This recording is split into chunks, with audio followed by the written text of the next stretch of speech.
Okay, that's a little better.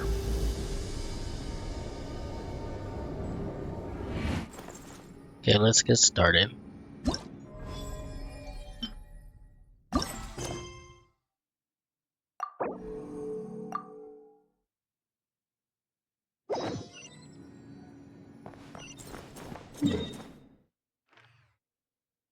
Following Town.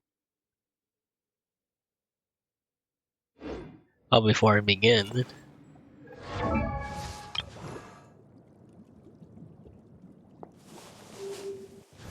I'll be able to get a Durin is C1. But unfortunately, that's all my primo gems, which is unfortunate. I just wanted to show that.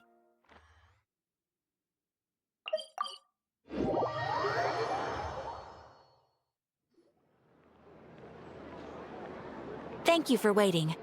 I finished checking your adventurer handbook. Here are your commission rewards. Oh, really? Okay. We have no other urgent commissions on the books at present. Thank you for all your hard work lately. Perhaps you two could consider taking a vacation. Amazing! Paimon never thought we'd end up having downtime in Nocturne. Things were pretty hectic when we first got here. Everywhere you looked, it was either the Wild Hunt causing chaos or the Fatui stirring up trouble. It felt like this whole region was one giant slime in a barrel, ready to go boom at any moment. We really have achieved a lot since we've been here, haven't we? Sure have. Things were looking pretty dicey, but in the end, we managed to turn it around. Whoa! Paimon just got deja vu! Oh, that's right. It's because we've done this like a million times now. Ah, yes. Are you two aware that the Moon Prayer Night is soon to take place? Oh, yeah! Llama told us that was coming up soon. Wait, why do you mention it, though? Do people in Nasha Town celebrate it, too? Paimon thought it was just for Moon Goddess worshippers. You're partially right. Most people in Nasha Town just see the festival as an opportunity to do business. They do not concern themselves with the religious element. The festival was first celebrated by the Frost Moon Scions. On this day, they would wear moon prayer blossoms and celebrate the birth of the moon goddess through song and dance. They would also prepare food and handicrafts and give them as gifts to others. Over time, it became Nocturne's most lively festival. Oh, sounds like fun! I'm definitely up for it. Great! Well, in the meantime, since Catherine doesn't have any commissions for us, let's focus on some personal business instead. When we first got here, you mentioned that this was where your spaceship landed? We didn't get to follow up on it at the time, because we got wrapped up in that whole rare situation, but now we can finally start investigating it properly. Except we have no idea where to start. Well, there's a saying Paimon's heard around these parts, which goes, if you lift up a rock, you'll find something you weren't looking for. By that logic, you'll never find what you're looking for while you're searching, but the moment you stop looking, it'll jump right out at you. I'm not sure if that's simple as that.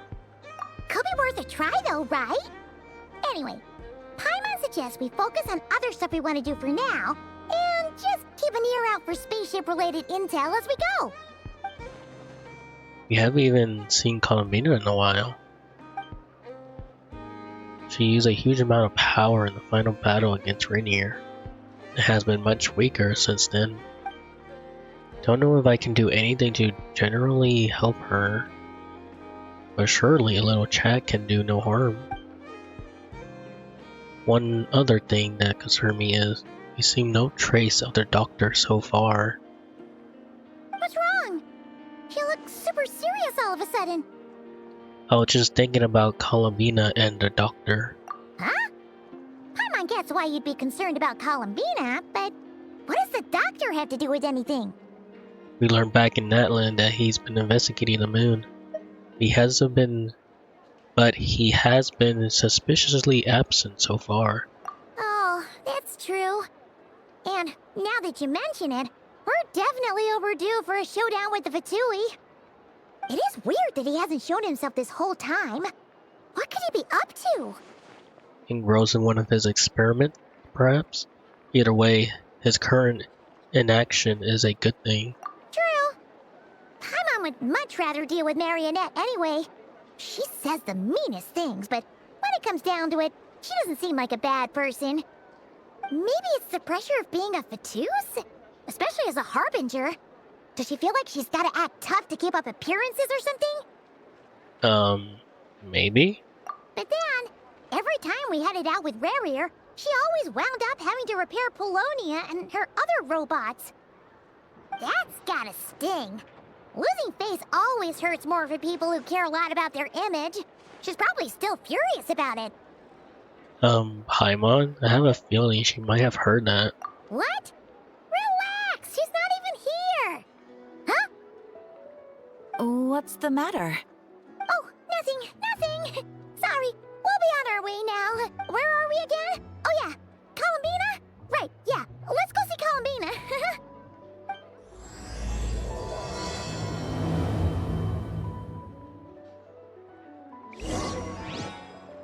I'm so excited to see what happened.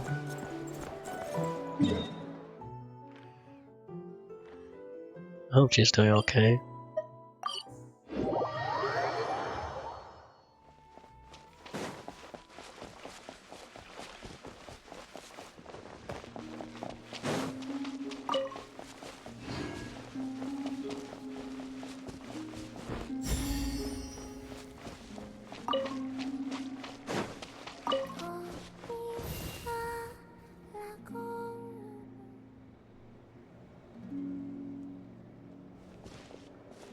Hey, she's sitting up. Is me sitting here a rare sight? No, we just thought you'd be resting. Perhaps I would have been, were it not for the sudden arrival of some unexpected guests. Not that I consider it a disturbance. After all, you are the only ones who are free to enter. Would it not be a little unfriendly of me to lie down while we speak? That'd be kinda cool. I didn't realize you put so much thought into little things like that.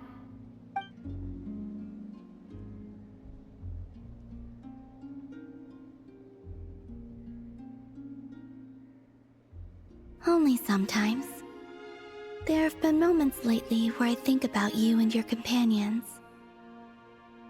They are warm, mysterious, and cozy memories. Very few of my past memories are anything like that.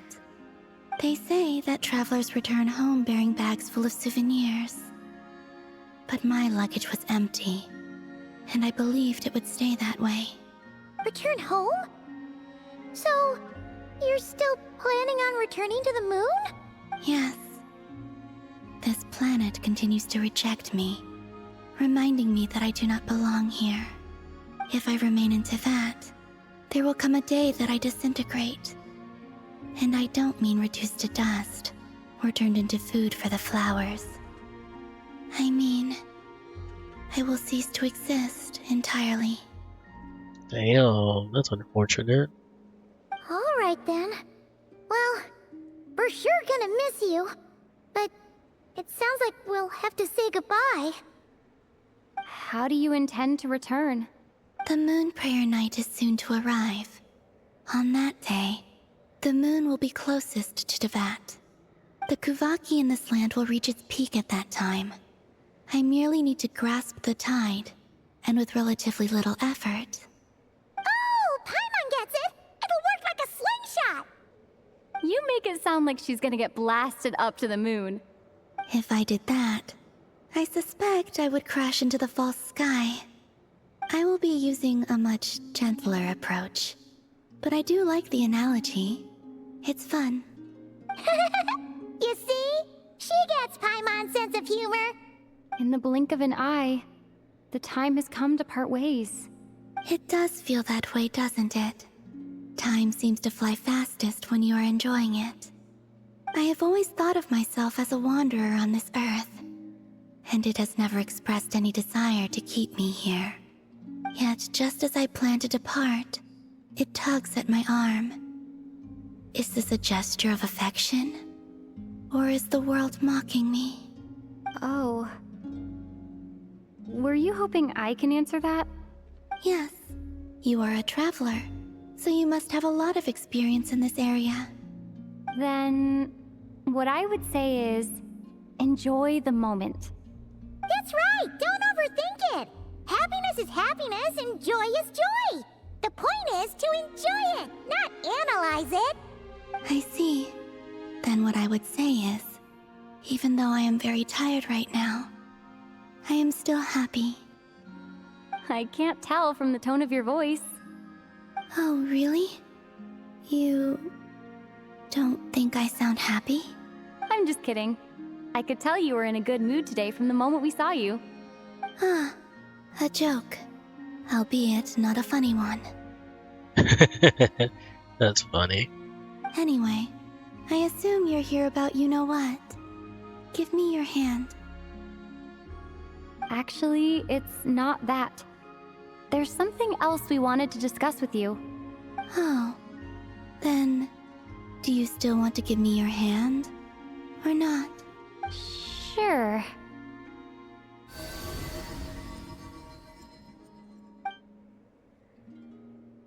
Thank you. So, I've heard that in the Moon Prayer Nights of the past, people here would hold celebrations in the Moon Goddess's honor. Since you helped so much in our fight against the Rayhir of Solnari, I think you deserve a farewell party before you return home. I haven't asked everyone else for their opinions on this yet, but I'd like to invite you to join the upcoming Moon Prayer Night. I've never joined a moon prayer night before. I'm not sure what I would even do. Oh, don't worry about that! We take care of everything! All you need to do is show up. Of course, there's no need to force it if you're not feeling strong enough. It's just, this kind of felt like a golden opportunity. But they call me Kutar, and the Fatui have an arrest warrant out for me. I shouldn't appear in public right now. Yeah, there will definitely be complications, but I'll make it work. You have my word. Yeah, we got your back! Well, she does. Paimon's actually not too sure what she's planning. All right, if you're sure. I will not refuse your invitation. I suppose it wouldn't hurt to pack a few more sights from this world into my suitcase before finally learning what my homeland looks like. it's probably gonna be deserted and destroyed. Oh, if you see Lauma, please tell her that my answer to the question she asked me is neither yes nor no. Rather, it is, there is no need. That was kinda cryptic, but sure. Guess it's between the two of you. We'll pass along the message. Bye for now!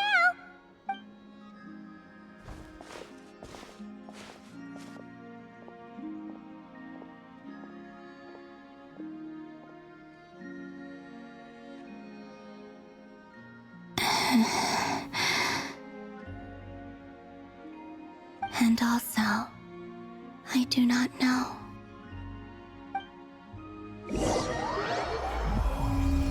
She's still getting weaker? Since she's agreed to join the festival, let's go see who else wants to take part. Lauma's gotta be the person most familiar with the Moon Prayer Night. We should start with her. Also, what exactly is your plan to keep her safe? Not sure yet. I'll figure something out. What? Are you serious? And Paimon even gave you her vote of confidence back there. When did you become so sneaky?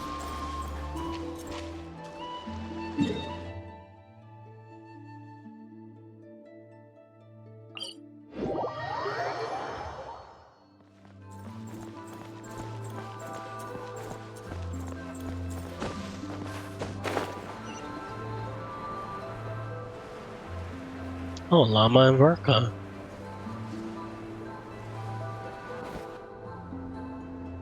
Hey, Llama! It's us! Huh? Varka?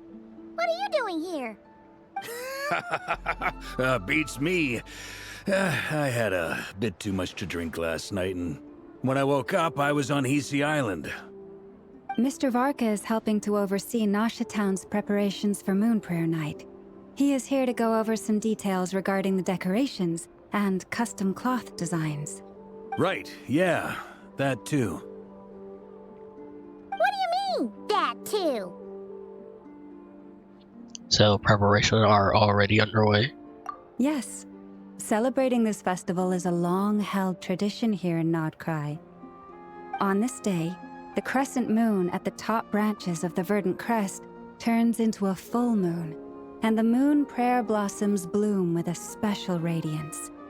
Our people... It's an especially welcome event coming off the back of all that nasty business with Rare. Everyone got put through the ringer recently, and now they're looking to turn their fortunes around. I'm sorry, I skipped her quote. On this day, the crescent moon at the top branches of the verdant crest turns into a full moon, and the moon prayer blossoms bloom with a special radiance. Our people take these to be blessed omens. Aww. It's an especially welcome event coming off the back of all that nasty business with Rare. Everyone got put through the ringer recently, and now they're looking to turn their fortunes around. The big shots in town all agree that a big, lively celebration is just what we need to rebuild people's faith in this place. No wonder Catherine said that people weren't so bothered about the religious element. That's right. It's become more of a local custom by this point. The celebrations have little to do with whether the religious stories behind this event are true or not. Even the Frost Moon Scions are eagerly awaiting the coming of Moon Prayer Night, despite now knowing that their past beliefs were founded on a falsehood. That's fair. It's a bit like the Lantern Ride in Liyue. It's a chance for people to enjoy themselves, not debate the existence of the Adepti. Although in their case, the Adepti definitely do exist. We met plenty of them in our time. Oh, one other thing. We just went to see Columbina. We went ahead and invited her to take part in the festival this time. Hope it's okay. Wait, so... you mean she agreed to it? Huh. That's quite a surprise. Then I suppose that she intends to return to the moon on that day. Oh, yeah. It's kind of a complicated process, but basically, it's like a slingshot. She probably shouldn't have endorsed your metaphor. I understand. In truth, I had a feeling that she might make such a decision. Well, if Kuthar has decided to participate in the festival, we should prepare accordingly. Yeah, exactly. She was saying how it could be risky for her to show her face in public. We were wondering if there was any way we could hide her. Unfortunately, the people who carved the statues did an excellent job of capturing her likeness. It will be very challenging to hide a goddess whose face everyone is so familiar with. Darn! We may have bitten off more than we can chew here. Nah, don't sweat the small stuff. We can handle that. Huh? Are you saying you have a plan? Not as such, no, but the most important thing with a festival is to keep the mood light and your spirits up. You can't go preparing for a festival with those long faces. You'll never convince anyone to enjoy themselves. The Mondstatter spirit is strong with this one. As it happens, I agree with Mr. Varka. Let's start by making our appreciation for Kuthar the beating heart of the festive atmosphere. And who knows, once we get the ball rolling, perhaps everything will just fall into place. Hey! Did you catch that? Lama said the thing! Or close enough, at least. I'm looking forward to the Moon Prayer Night already. We have a festival in Mondstadt called Windbloom, and you can always tell which couples are celebrating it for their first time by the smiles on their faces. Big, beaming smiles like their whole face is glowing. And I have a feeling we'll get to see that same smile on the Moon Goddess's face at this festival. Not quite the same, surely. Anyway, I'll take care of business in the city, but I'll have to leave the decor up to you and the Frost Moon Scions. No one else can capture that traditional aesthetic quite like you guys. But lastly, there's the final key element that brings the festival to life.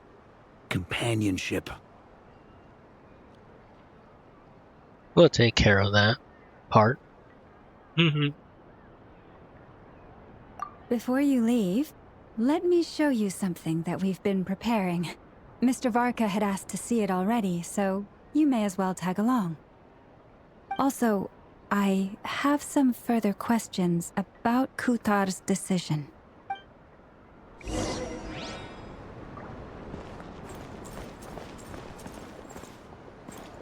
Aww. That's cool.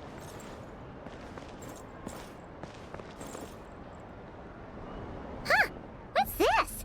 They sure look like they're having fun. I believe so. Kuhenki seem very skilled at playing drums like these, although I'm not sure where they learned it from. Maybe it's an innate talent? In their eyes, they're probably just playing with toys. Wanatar! You want to play too? Guess not. Yeah. She looks more confused than anything. Maybe we can teach her next time if we get the chance.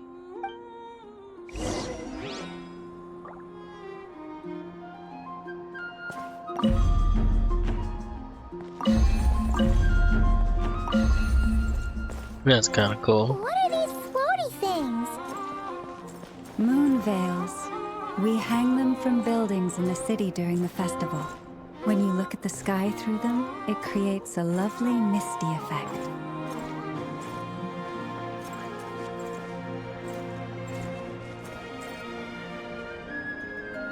Everyone seems hard at work.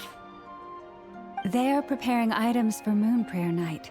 For instance, the sculpture being made over here, Mr. Varka and I were just finalizing the details of where it will be placed. Ah, there she is. I didn't know the finished article would be so large. Not to worry, though. All the necessary arrangements have been made. Just let me know once it's ready, and I'll get some people to ship it over. You have my thanks. And over here, we are preparing a very traditional confection. Oh, look at all these colors! It looks great! Can Paimon try one? Of course. I have a feeling you'll like it a lot. You bet! Sweets and treats are Paimon's favorite! If you included those in the Feast of the Moon, I bet Paimon would have joined the Frost Moon Scions by now. There will also be verdant crests like this present in Nasha Town during the festival. The timing of Moon Prayer Night is not completely set in advance. We make a rough estimate, then observe the changes in the verdant crests and Moon Prayer blossoms to guide us. As such, the wait itself is a fun feature of this particular festival.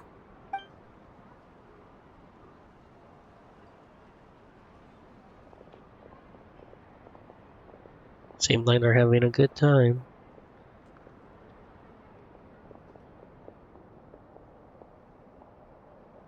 Let's talk here.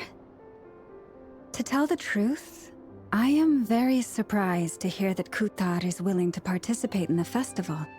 I once asked her if she'd be willing to stay with the Frost Moon Scions. I could introduce her to everyone, and we could be a family to one another. She did not answer, but she has not appeared here since. I took this to mean her answer was no, but if that were the case, she would not have accepted this invitation. Speaking of answer, she asked us to pass along a message. There is no need. Ah, I see. Maybe she is right. Maybe the Frost Moon Scions of today no longer need a moon goddess. But my wish was not for her to come here and be worshipped as a deity. I simply wanted to offer her a place to stay. I'm sure she believes that showing herself here might invite Fatui intervention, and as such she does not wish to cause us trouble. But what really pains me about all this is that this is her birthplace. She ought to belong here, yet no one has been able to grant her shelter. I think I'm qualified to weigh in here. When someone's about to depart on a long trip, what they need is blessings, not burdens. We should wish her the best, not make the journey harder than it already is. Anyway, she's agreed to attend, hasn't she? All we need to do is simply respect her decision. I see your point. Yes, she will soon depart after all. Our job is to leave her with some happy memories. Besides, who's to say her journey to the moon is a one-way trip? It's not like she can't come back and visit if she wants, right? Paimon agrees wholeheartedly. Festivals are all about having fun, so let's keep it simple. All right, I'm gonna head back to Nausea Town soon. Wanna come with? I'm guessing you have some other folks to visit there. Sure thing, let's go! Bye for now, Wilma! Thank you all. Goodbye.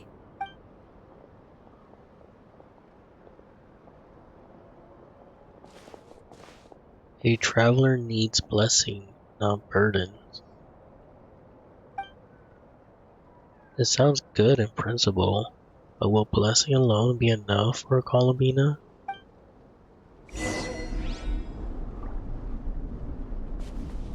Does make it sound sad, kinda. And we still don't know what the doctor is planning.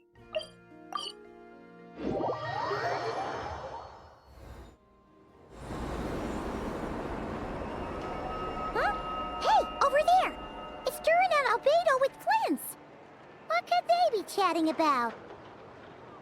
I wonder if a doctor is waiting for Columbina at the moon. That'll be crazy. Your guess is as good as mine.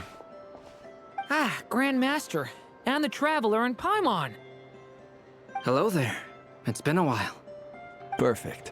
We have some new volunteers for our investigation. Sorry, what investigation? Wait, let me guess. The righteous Lightkeepers are finally ready to hunt down the Abyssal Dragon? What? Yes, that too. Yeah, right! Oh, wait! Why does everyone keep saying that too? Well, to be precise, the facts match, but not the causality. Okay. Wait, so I guessed right? Half right! Don't act so impressed with yourself. Maybe I can explain. We ran into Mr. Flint's north of Nausea Town. At that time, we just noticed a few abyssal creatures out in the wild, but the strange thing was, I didn't detect any traces of abyssal energy on them at all. On closer inspection, we realized that they were not real monsters, but something akin to reflections in the water, or perhaps a mirage. Whoa, that's weird. Huh? What do you mean? Like, you could see them but not touch them? It's like what happened with Dyer, but no one could see what she was seeing. Exactly. It was very peculiar. They roared and tried to attack us, but we could not make any physical contact with them. I think I've heard of things like that happening in Nocturne before, but I don't know much about it. Yes, it's a known phenomenon. Mirage-like illusions tend to appear in Nocturne in the run-up to Moonprayer Night. From a distance, they appear quite real. I myself thought that Misters Durin and Albedo were locked in battle with abyssal monsters when I first arrived. But after sharing intel and investigating a little further, we can confirm that these illusions are harmless. There is no great cause for concern.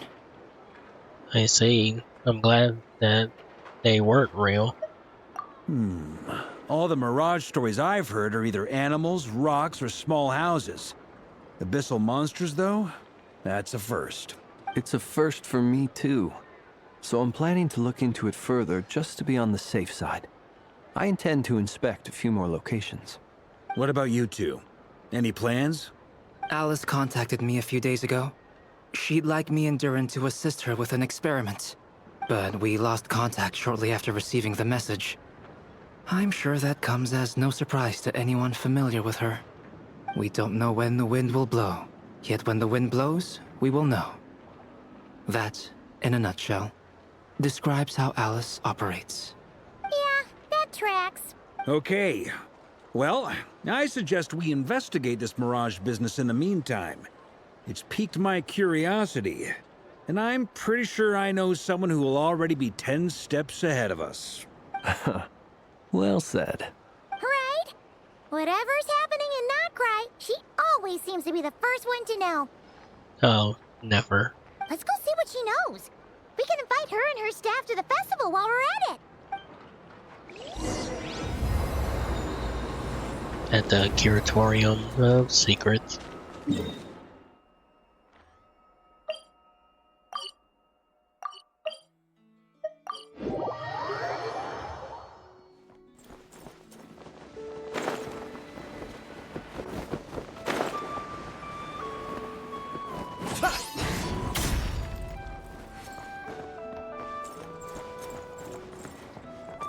Alright, it's one more.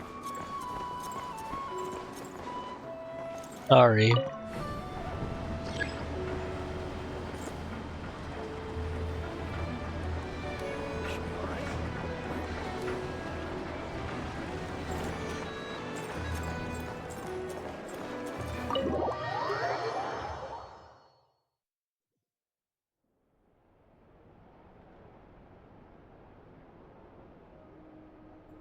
You're right, I have noticed.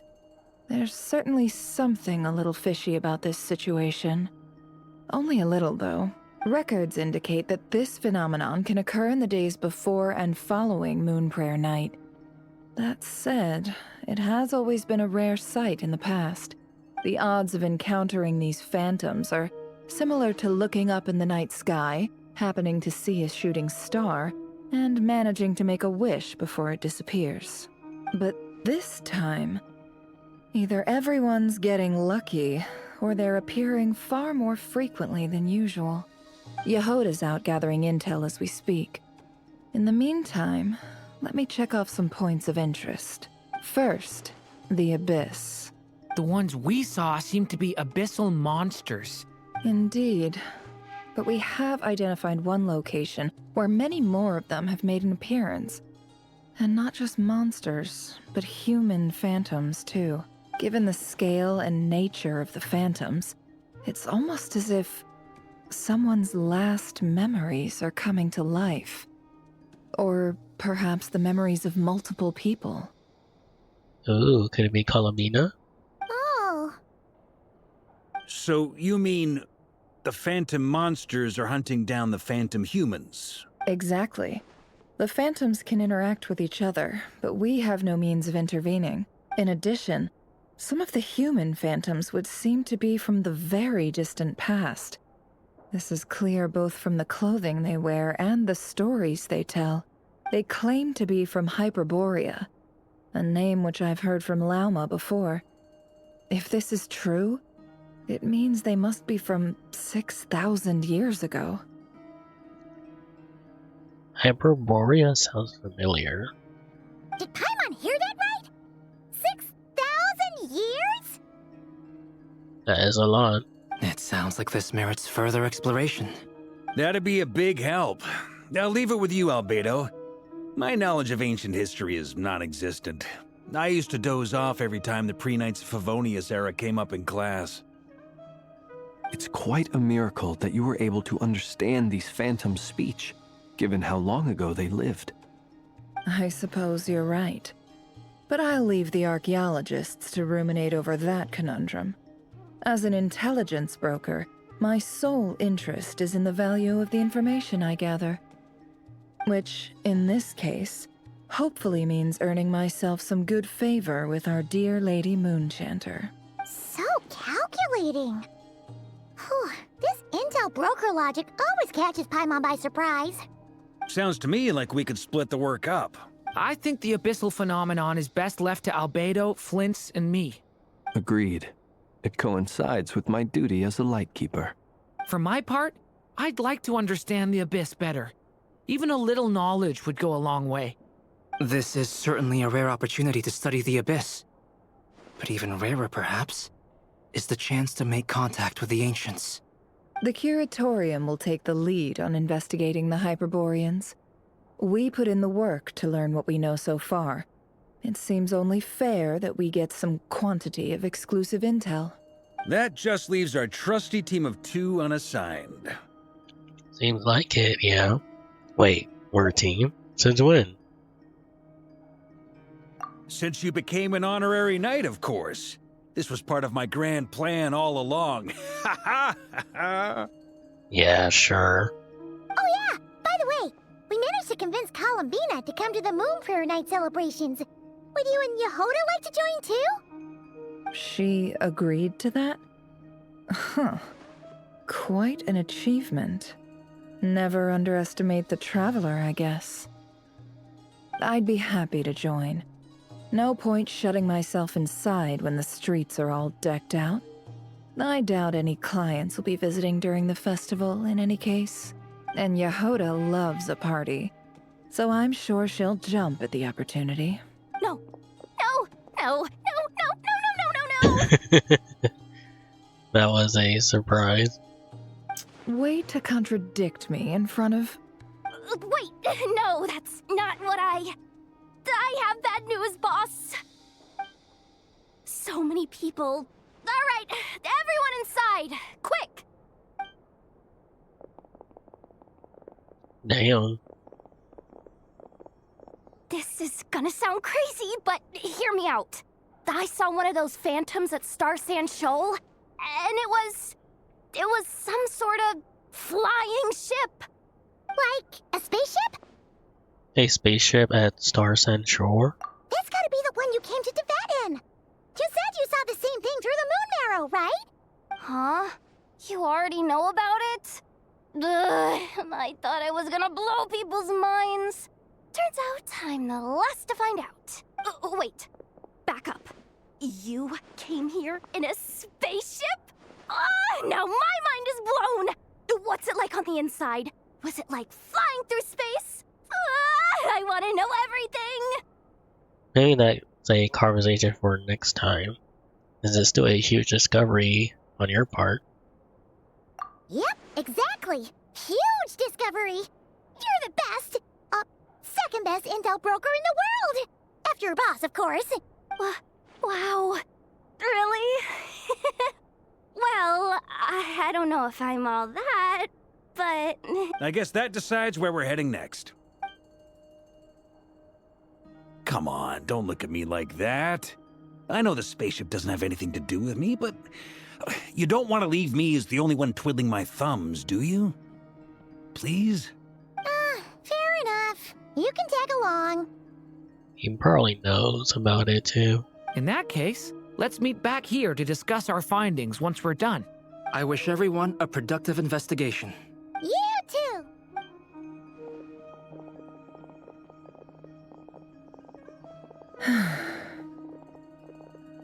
What's up, boss? Aren't we gonna head out? Tell me, Yehoda, when did the Curatorium start giving out intel for free? Oh no. Oh, sorry, boss.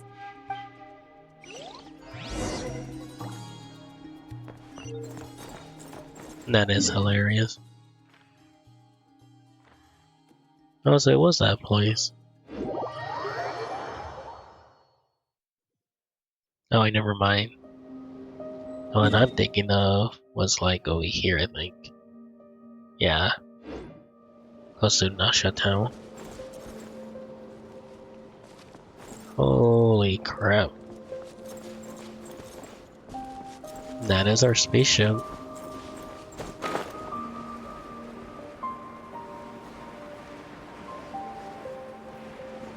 Ooh. That's all cool, dear. Wow, what do you know? Yehoda was right on the money. This Phantom really is your spaceship. But that's so weird. Why would it show up here? Is it some kind of projection? Or a ghost? Like, maybe it no longer exists, but somehow it left an afterimage? I'm not sure either. Ah, you're already here. Miss Lauma, what a surprise. I thought you were busy with festival preparations. I was, until one of our people informed me that a strange sight had appeared at Starsand Shoal. No one's ever seen something quite like this before. I thought I should see it for myself. Same here. Oh, so we heard that these things appear around the festival period. Any idea why that is? Unfortunately not. We have very limited information about them, since they can't be interacted with. And no human phantoms have ever made an appearance before now. The most we've been able to deduce is that these sightings appear to be connected to the increase in Kuvaki energy around this time. Let's look around and see what we can find out. Yeah, seems like that's all we can do. This is all so confusing. Allow me to lend you a hand.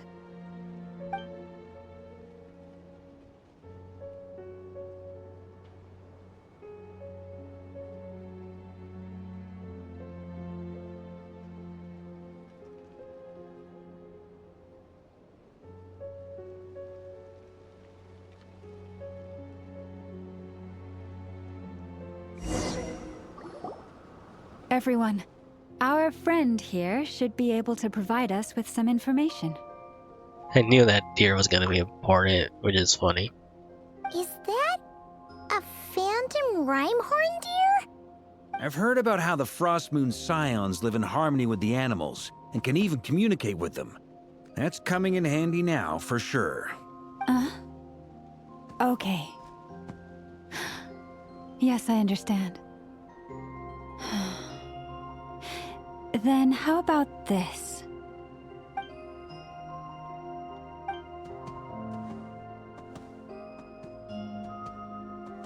Oh, it's leaving. It appears to share our curiosity about this giant spaceship, so I asked it if it wouldn't mind investigating along with some friends. In return, I told it about some nearby spots where the wild fruit grows abundantly. We may live in a different era from these phantoms, but I trust that the terrain, climate, and ecology here are more resistant to the effects of time than some things are. Let's give them a moment and hope for the best. That's kinda cool. All back together? Must have been a lot of fruit. Indeed. Now let me ask them some questions.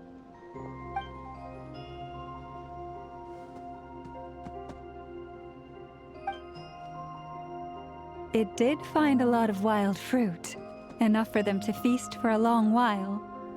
This puffin circled in the air several times, but didn't spot anything out of the ordinary. Certainly nothing to do with the spaceship. Huh. Well, it definitely makes sense to get a bird's eye view. Indeed. Other than that, I was also thinking that the world these phantoms see is also different from ours. Oh, I get what you mean. The wild fruit exist in both times and spaces, but there might also be things that only exist in that space-time, which we can't see. This definitely sounds similar to what happened to Direnif. Because we don't see their whole world, we only see small fragments. Good point. Great thinking, Llama.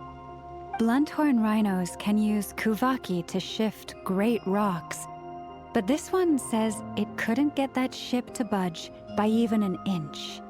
The sniffer mole tried too, but despite being a skilled digger, it could not get through. Oh, that's cute. They say that the spaceship looks robust and undamaged. It seems completely impervious to any and all attacks. Whatever lies within is well defended from harm. So, just like us humans, there was nothing they could do about this spaceship either. Yes, still, they deserve our thanks. We are grateful for all your efforts, dear friends. Now go, and enjoy your feast. I've noticed some other human phantoms gathered nearby. Come on, let's go talk to them. And there's normal humans here too.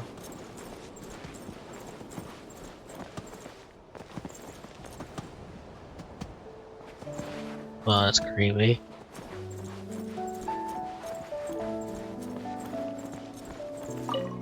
Those illusions and those people. It's all a little creepy, don't you think? Nah, all part of the festive atmosphere. That's what you'd think. Have you ever seen anything like this? Nope. Never seen or heard anything this weird. Wonder if the Fatui are seeing some other stuff that we don't know.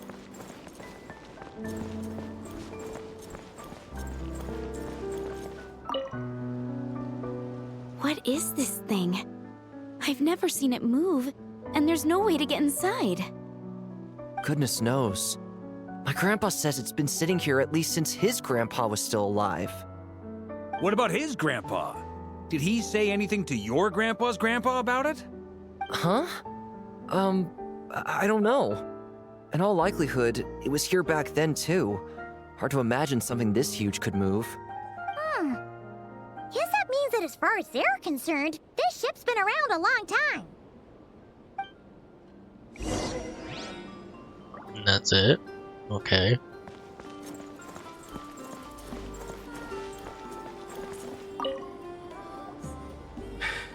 Come on, brothers. If we can get even a small chunk off of this thing, it's gotta be worth a fortune. Today is the day we strike it rich. Huh? You mean Paimon? Yes, brother, I shall join you. Let's make our fortune. We should go with them. What the? This thing is crazy tough. I can't even scratch it. What's it made of? Sorry, brother. Looks like we'll have to seek our fortunes elsewhere. Enjoying yourself? I was just seeing if I could influence this phantom's perception by playing. But nope, no dice. I'm sure we're all starting to build up an idea of what's going on here now that we've spoken to some of the people. These phantoms are reenacting real historical events in Nocturne. It's almost like we're in some kind of interactive stage play. We can talk to the actors, but the plot is fixed, and we can't influence it. It makes sense. History is set in stone. The objective facts of the past cannot be changed. Paimon totally thought you were just goofing around earlier. But actually, you were doing some serious investigating. Of course I was. Anyway, at this point, I think we're forced to conclude that although the Phantom spaceship is right there in front of us, we aren't going to learn much about it from these people. If only this showed the moment when my brother was searching for me. Maybe then I could have discovered why he wasn't in the spaceship. Or, if it showed the moment when it disappeared, I might have found out who was plotting it. Or who was piloting it. And where they were headed. But no such luck. All we've seen is a arbitrary moment in time during its long stay here. Don't be discouraged. If nothing else, this is proof of the ship's existence. And think about it.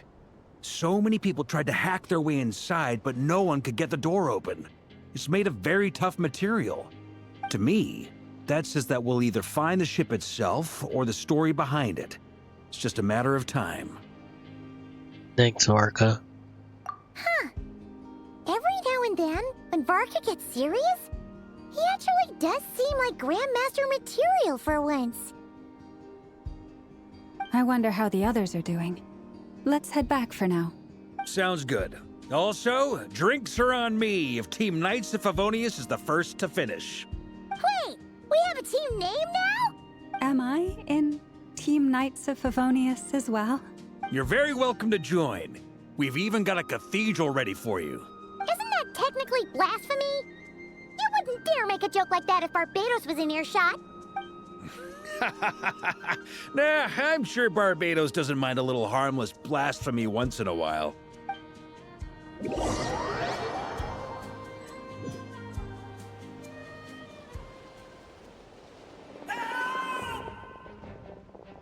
Oh, no! Get away! Oh.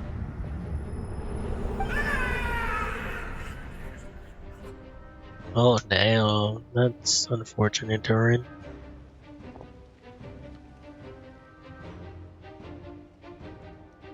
Hope that wasn't me making that noise. I know it's hard to stomach, Mr. Durin. But as I'm sure you've noticed, there is nothing we can do to intervene in that which unfolds before us.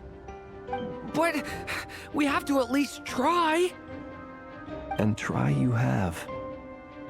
But are you aware of how many unsuccessful attempts you've made now? I wasn't keeping count. I'm afraid this is the 39th failure so far. Or the 5th if we're only counting this particular victim. There are no indications that these phantoms may be altered in any way. You seem to have calmed down a little. I'll make us a fire. You should rest and have some water. Feeling any better now, Mr. Durin? May I ask a few questions? Be my guest. What exactly are we witnessing here? What happened to those people?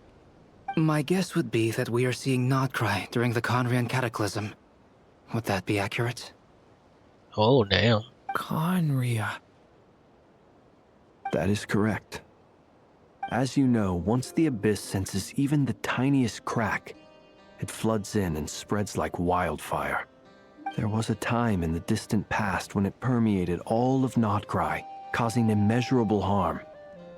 The people paid a terrible price to heal this land. Then 500 years ago, the whole of Teyvat suffered an abyssal disaster. Once more, Nocturne was dealt a devastating blow. Oh yeah, what happened to Nocturne during that time? I see. In the face of the abyssal onslaught, all were like grains of sand tossed around by a tidal wave. Be they human, fae, or god. Even the Fae? The moment you witnessed is but one drop in a whole ocean of catastrophe. All right. I guess that answers my second question, too. I wanted to know why there's nothing I could do to help them, and that's because what we are seeing is history. That would be my guess as well.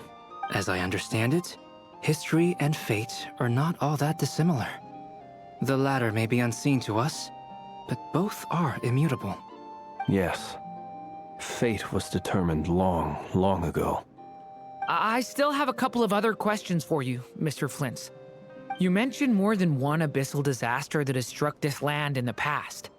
How can you be sure that what we're seeing is from the Conrian incident?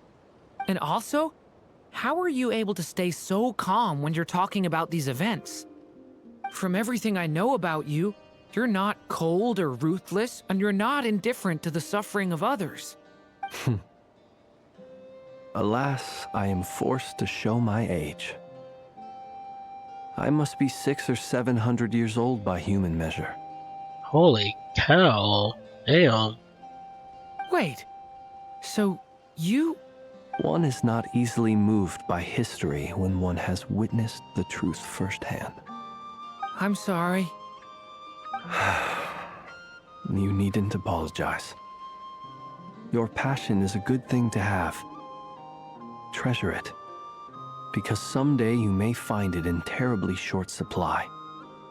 Oh, he's kind of like Chun-Li when because he's been around for like 500 years as well, or even more. Now, at the risk of offending you, I have a question in return. Your curiosity toward the Abyss, is it born from hatred or because you sense its call? Ooh, it's definitely gonna be a call. I only ask because I kept a fragment of Rarir's body in my lantern for a short time. specifically his heart. So I know what a burden it can be to carry the abyss with you. And I hear its power growling from somewhere within you. In my eyes, your mere existence is a miracle. My honest answer is... I don't know. I don't think I have the confidence to say for certain. What I will say is the abyss is not the only issue that haunts me.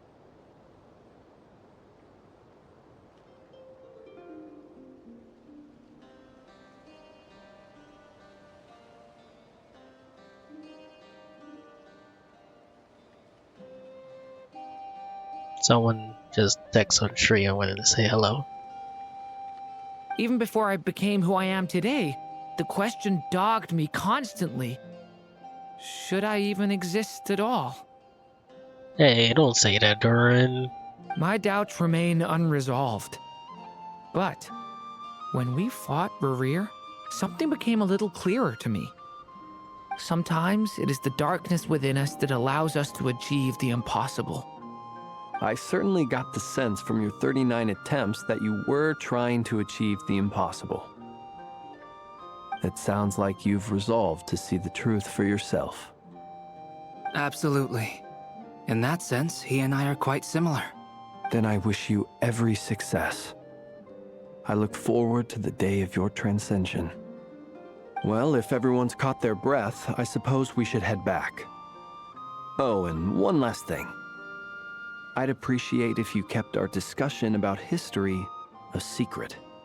Why?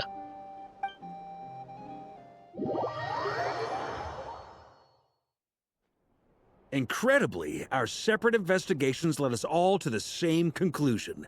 Hooray for consensus! Well, except for Nufford and Johodo. You didn't see what they did. Yeah, but we barely learned anything, though. I totally thought this would be the mother lode. Talking with the ancients? I mean, come on!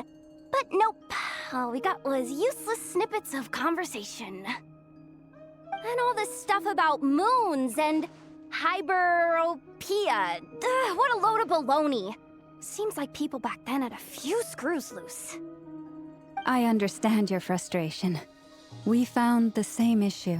Each phantom only showed a very brief moment in time. There isn't much value to be found in these miscellaneous fragments of a civilization's history, no matter how glorious it may have been. If there's a silver lining, it's that these phantoms are harmless to the present reality. They shouldn't get in the way of the festivities. Paimon agrees. And not just because it's the first thing she understood in this whole conversation. Oh my gosh, Paimon. You look disappointed, Nefer. Is something the matter? What do you think? We all worked our tails off, but the only one to gain anything from it was you, Lady Moonjanter. Well, please do share the Hyperborean records with me. I will gladly inscribe them in our people's documents. Oh, duh! Yeah! That was it! Hyperborea! Hyperborea. I'm serious. Only an expert in the Frostmoon Scions and their history can turn these records into valuable research material. The alternative is to let them gather dust on the Curatorium's storage shelves until the pages turn yellow. Nefer, you're wise enough to know that cooperating and sharing the profits is the best course of action here. Well, that goes without saying. Sure, let's do that. She was keeping the information to herself. You little... Ooh, I like her, but... Huh? But didn't you say we aren't supposed to give out intel for free? Sorry. Shutting up. Yeah. Sorry about my breath earlier. Now is not a good time to push Nefer's buttons. Anyway, back to Moon Prayer Night. I'm thinking that we should prepare something a little special, aside from the usual decorations and so on. You mean a parting gift? Can't go wrong with food. Although, does food go bad on the moon? Perhaps a lantern would be a better choice. It might be dark up there. It could prove difficult to light a lantern on the moon. Magical stones might serve that purpose better. What about a clockwork mecha model from Fontaine? I've got a whole bunch at home. I use them for fighting practice in my free time. What, really? That's kind of cool. None of these sound like things she would be even remotely interested in. But we don't interact with her enough to know what she likes. Yeah. It would really save us the guesswork if someone could find out what she's into. I knew it. Wait, what the? Traveler? They're all looking at you. Okay, I got it. I'll find a chance to ask her. Great! Haha, problem solved. Now, I need to stop by Dory's. Gonna need her help sourcing a bunch of stuff for the festival. Then let's leave it there for now. We all have our own business to attend to. Traveler, if you find out what Kutar likes, let us know right away. Gotcha.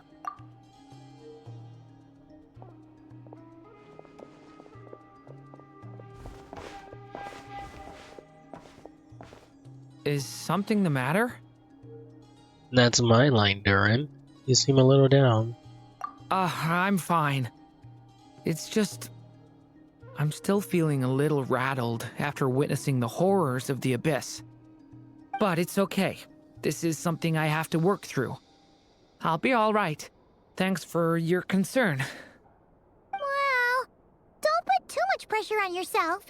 If you ever feel like something's wrong, physically or mentally, we're here to talk.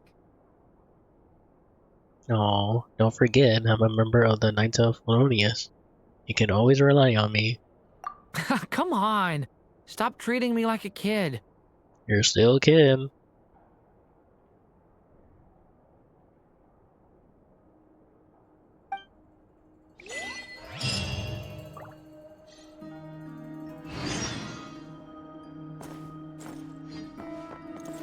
Which is why we need a lantern guaranteed to work on the moon.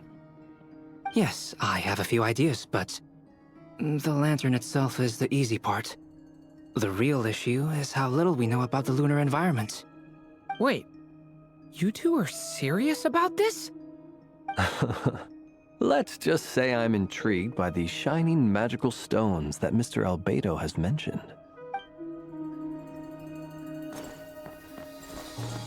Oh, the cat. Could you do me a solid and try to smooth things over with Boss Neff? Oh, that's adorable. I was hoping we could talk to the cat, but I guess not. Miss Lauma, would you accompany me into town? I think it'd be best if you saw the Frost Moon Scion's decorations for yourself. Very well. Let's go. I want to see what that thing is right there. Oh, okay.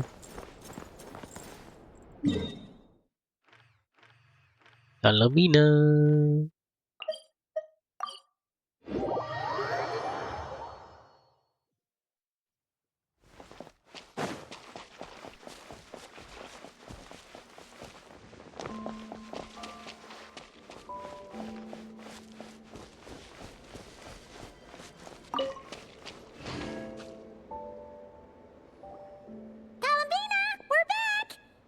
Huh? She's not here. I can't sense her presence at all. Weren't there a few Kuhenki here last time too? Where did they all go? Maybe she took them out for walkies. Walkies? For Kuhenki? You're not pets, you know. Oh well, looks like we just came at a bad time. Let's try again tomorrow. There's still a few days until Moon Prayer Night, so we're in no rush. Besides, she needs time to rest anyway. Fair point. Let's go.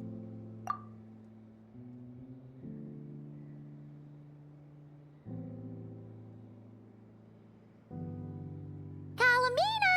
Are you back yet? Oh, how strange. isn't here. Yeah, this is weird. This is a bit odd. Right? It's not like her to spend so much time outside. Especially since she's worried about attracting unwanted attention. By the looks of it, she hasn't been back all day. What about Luanatar? Luanatar, you there? Hey! Do you know where Columbina went?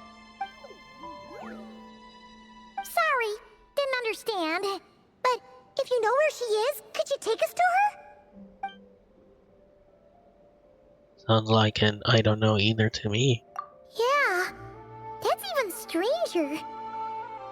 Paimon, look, the flowers. What about them? Oh, that's not good news. They change color when Columbina gets weaker, right? And they look super pale right now. Let's go, we got to find Llama. Good idea. She might know what's happening.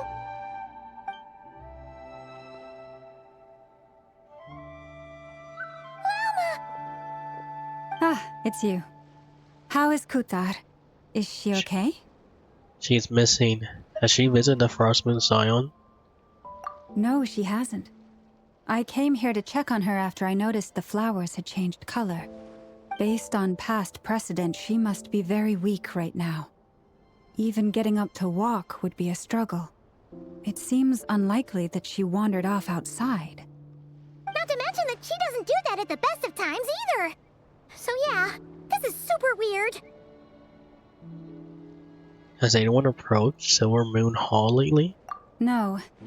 Very few people are in the know about Kutar's whereabouts.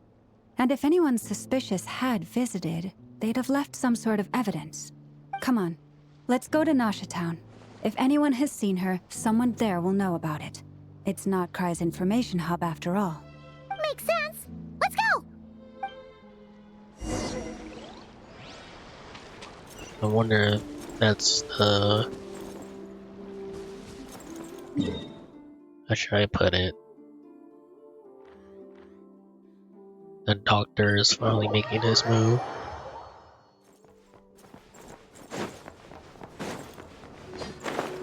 Cause they both came to not cry.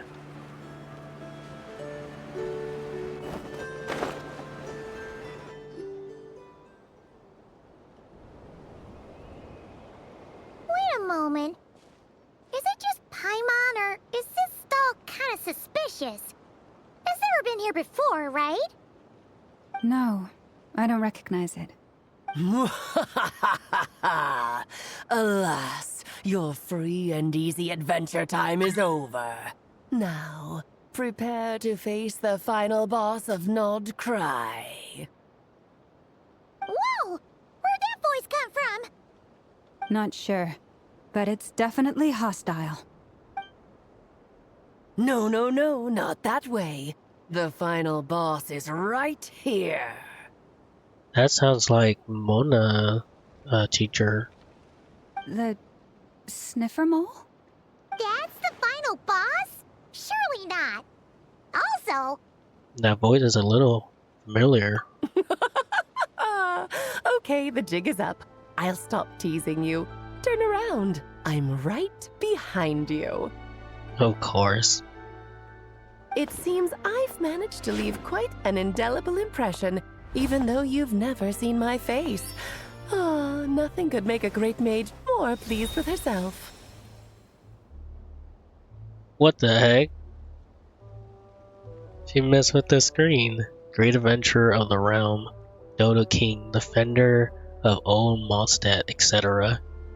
That's funny. But most importantly, mother of the most adorable Klee. Aww.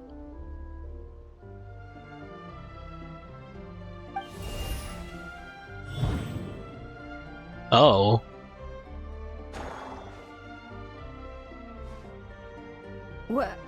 What is going on? I've heard that all the big shots in Teyvat have long, wordy titles that stun people speechless when they make their entrance. Unfortunately, none of them are affiliated with the Hexenzirkel, and we ourselves keep a very low profile. The notorious name-dropping doesn't quite work for us. Still, I, for one, think I'm really quite amazing. So that didn't stop me from coming up with a title anyway.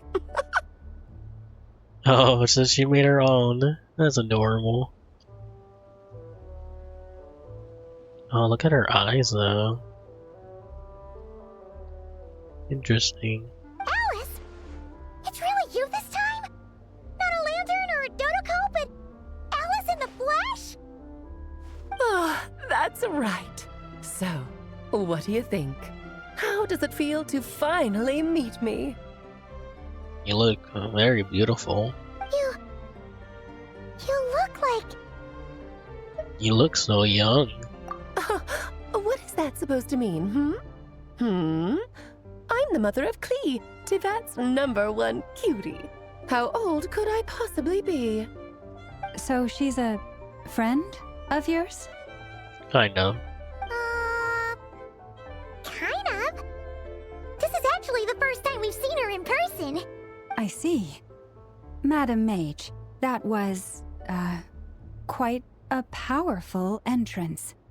I certainly won't be forgetting it anytime soon. It's okay, Lauma, don't force it. Paimon will do the honors. This is Alice from the Hexen Circle. She's a friend of ours. And of Arcus, too. She helped us a lot in the past. That's right. She's a good person, just kinda... unpredictable. Well, what is the human heart if not unpredictable? If we could not do as we please, how would we differ from machines? I am Lauma, Moon Chanter of the Frost Moon Scions. It is a pleasure to meet you. Oh, I know. Before you got here, I spent a good, 15 minutes getting up to speed on Nodcry's present situation. In other words, I've read the whole in the last episode part, so we can skip the pleasantries. Okay. Calm down, Alice. Fair enough. Well, Miss Alice, I can already tell that you have quite a unique personality. He'll get used to it. Paimon sure is. So anyway, what are you doing in Nodcry, Alice? Oh, I thought I told you already. This time, I'm the final boss. No, you're not. And what a formidable foe I shall be. Powerful, confident, decisive, and good luck finding my weak spot. You will never succeed. I'm going to send a formal request for Jean to put you in solitary. Oh, drat! My one weakness, and you found it in an instant. Fate has been dealt a devastating blow. Thus falls the great Dodo King. Why are you playing along with this nonsense? It's fun, Paimon. Be quiet. For funsies, of course. What's wrong, Paimon? Are you disappointed in me? Am I a gigantic letdown? No, it's just... you seem like a busy lady. And this is the one time you've shown up in person. Paimon figured it would be for something more high stakes than just goofing around. You're quite right. I'm here in Nocturne because something big happened. Something big enough it caught the attention of the Hexen Circle. It concerns the 3 moons, Tivat's borders, and of course, the moon goddess you are currently searching for. You know where Columbina is? Kind of. Why don't we discuss this over a pot of tea? My main reason for coming on this trip to Tivat was, of course, to have some fun. But I do technically have a job to do as well, namely, maintaining the stability of Tivat's borders.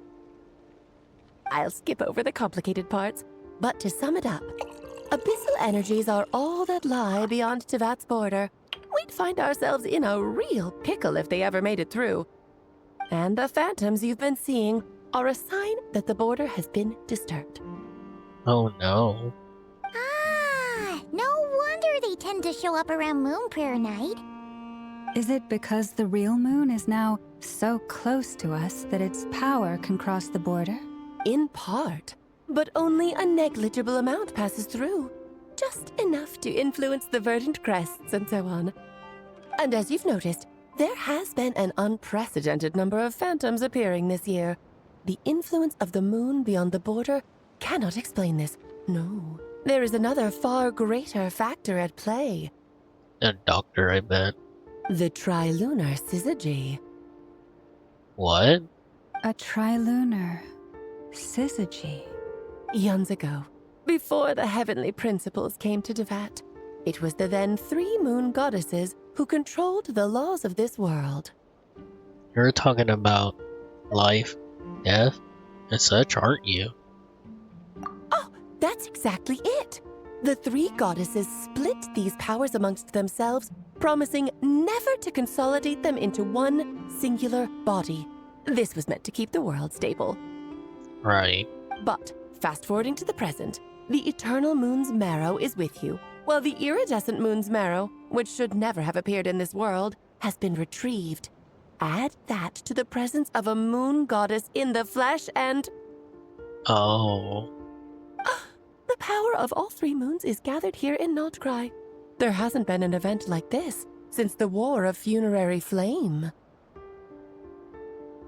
Funerary Flame? And it's having a noticeable effect on Tevat's borders. Why are you so concerned about said border, if I may ask? Because I wish to give my darling daughter a peaceful, sunny environment to grow up in. Is that a good enough reason? Kinda sounds like you're dodging the question, but it does make sense. Well, that's one reason anyway, and the most important one. The others are a little complicated to explain. For instance, cleaning up after dearest Miss R. Daughter, or the one who wrote the book? Albedo could tell you more about that if you're curious. But right now, I have a more important question to ask you. Why are you collecting the moon marrows? So it's about, Daughter. Completo wants to use their power to return home. I see. Nicole told me about that legend once. Oh, that's supposed to be N. Nicole? You mean meet Anne? Yep. Oh, so you remember. We heard her voice in Fontaine. Yes, of course. That was a story about fate, her area of expertise. Yep. But back to the story of our dear moon goddess. I'm afraid her intended method of returning to the moon is unlikely to work anymore. Oh. What does that mean? She may be missing, but she hasn't gone anywhere. She has disappeared. Oh, damn. Already? One song a... Okay.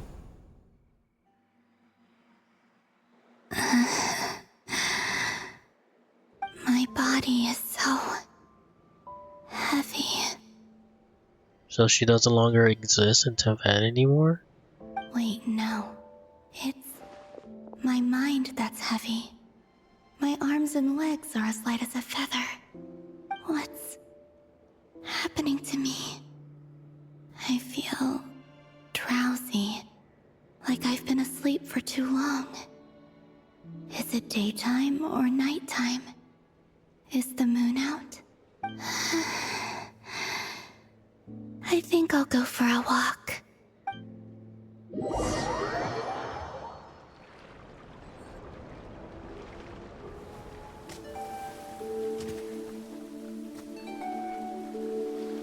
Are you out for a walk too? Huh?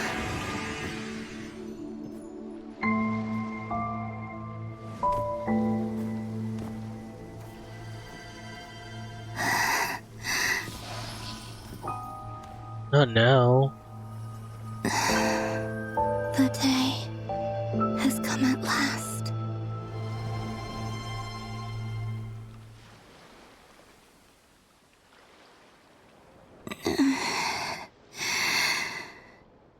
Have I grown so weak that I can't even sustain my physical form? But Moon Prayer Night is nearly here. I was so close to returning home. Death is near. Is this how it ends for me? No. Will I return to the moon after I disappear? Or...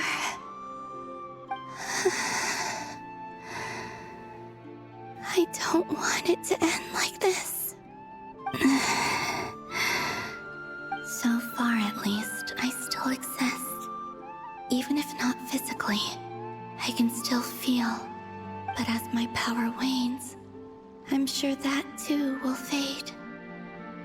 I suppose I might take one final look at this world. The world where I was born.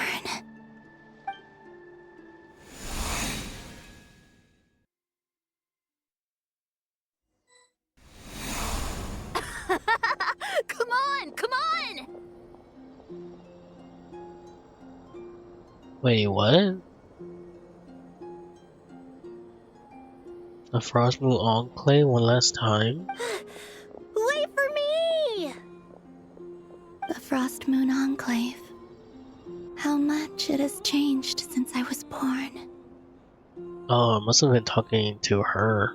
These decorations, they're so heavy. It's times like this when you kind of wish men could be priestesses and acolytes. How fascinating. I've never had the chance to be privy to people's private lives in this way. In the past, people would get so solemn and serious the moment I showed my face, like they were frozen stiff. Karina, Lametti, it's time to eat. Coming! I want to watch them a little longer. Aww. Wow, we get to play as her? That is crazy. It's kinda cool though.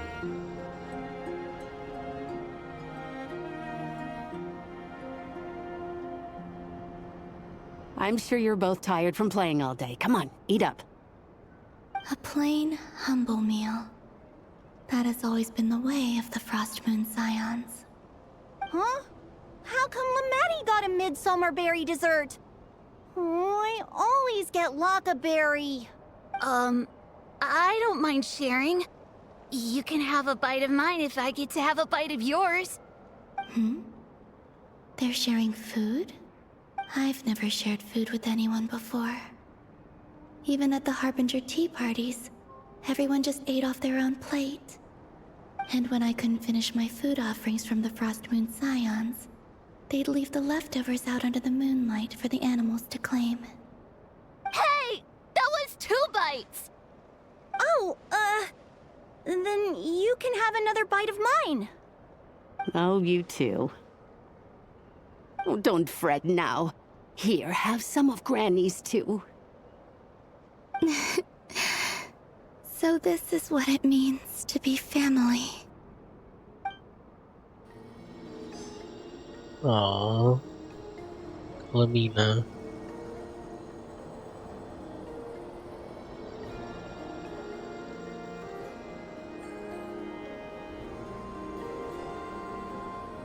So just fill these balloons with air, right? Yep. Try a couple now to test things out. The rest can wait till Moon Prayer Night. Think fast.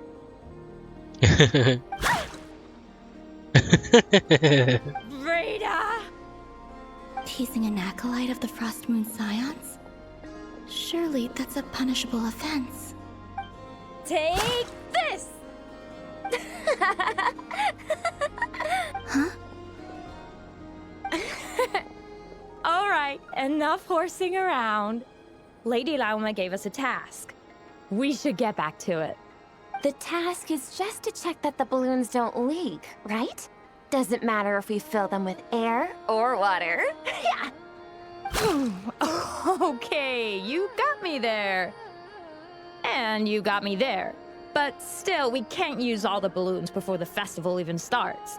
We won't use all of them. And as long as Lady Lauma's trusted acolyte doesn't snitch, this can stay as a little secret between friends. A couple more can't do any harm, right? Oh, you menace. Then, think fast!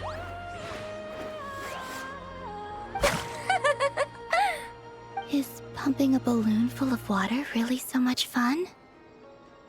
Aww.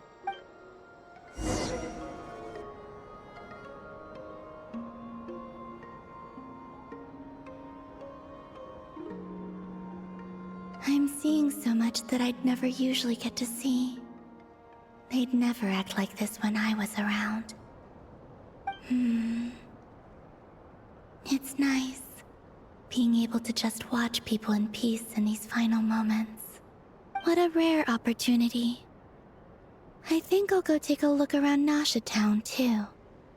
Maybe the Traveler will be there.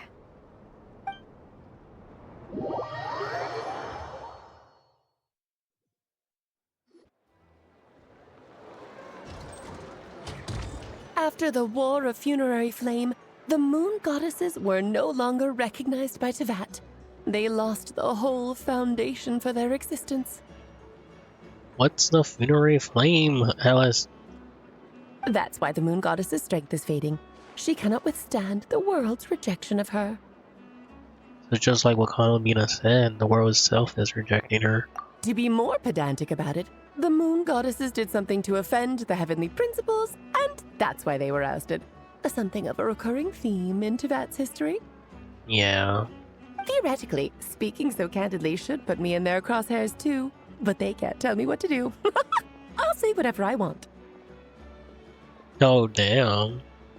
Anywho, the Moon Marrow energies were but a drop in the bucket for her, and that battle against the Ray Hair of Solnari only weakened her further. Fortunately, it happened close enough to Moon Prayer Night when the Kuvaki concentration here is high. That's the only reason she managed to survive this long. What do you mean, fortunately? You said she disappeared. We're too late. Ugh, what a headache. I thought this was all common knowledge. I guess I have some more explaining to do. Okay, buckle up. It's time for another lecture. Yay.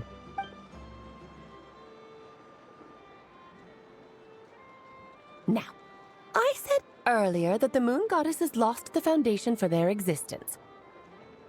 The reason for that has to do with the natural order. Basically, the rationale for their existence in Teyvat was lost. The same logic applies to the present Moon Goddess, too. Consider her existence so far. Her comrades in the Fatui called her Damselette. Right.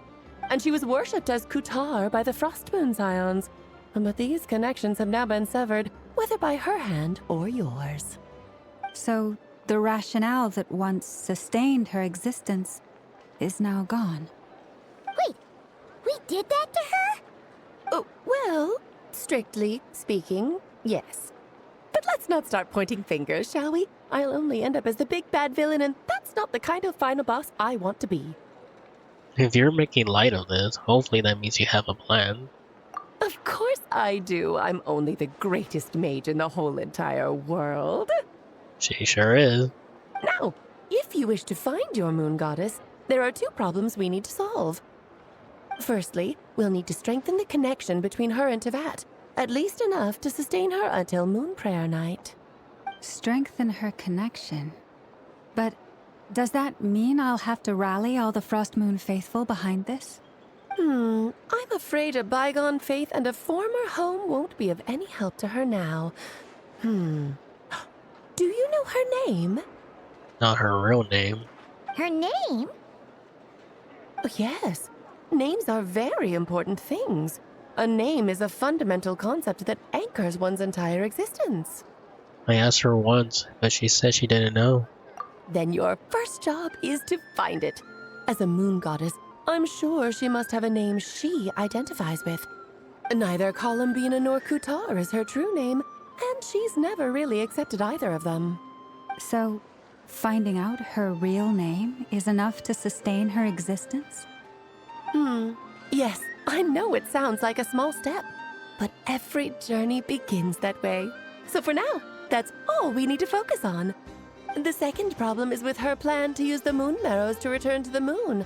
Unfortunately, piercing through the false sky will take an enormous amount of power. Given her current condition, she won't be able to provide anywhere near enough power, even if she recovers her physical form.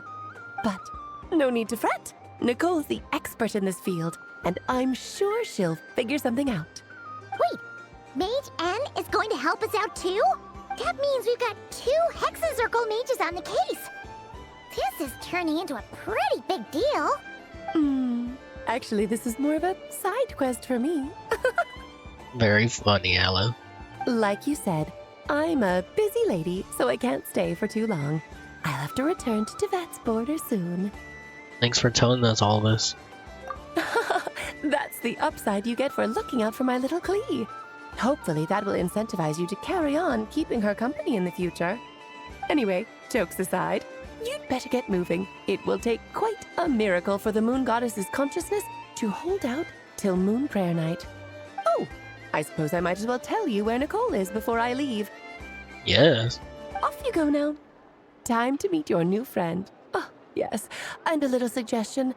Don't forget to mind your heads. What? I wonder how Durin's doing. I should really go see him before I head back. Aww. You really are super busy. I most certainly am. There's so many children I have to keep tabs on just in Mondstadt. Durin, Albedo, Venti, Varka. There were some unexpected names in there. Klee didn't make the list, huh? Of course not. Klee is my pride and joy. I have no qualms about her, because she's the best child in the whole wide world. Aww. Yep. Klee's a little angel. I'm glad you agree. Well, all the best. See you when I see you.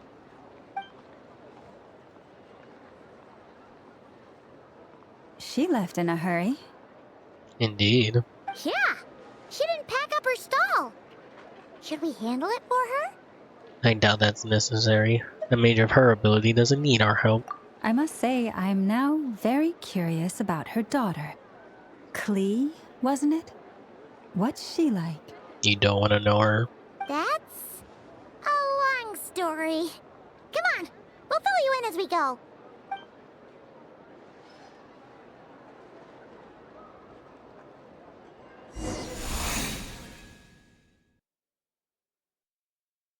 Was a little symbol of her.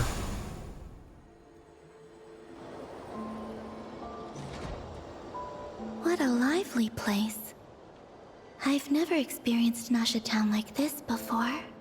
Hey, you old geezer! Your hammer's rusted through! Who are you calling old geezer? Are they quarreling? I'm looking right at him!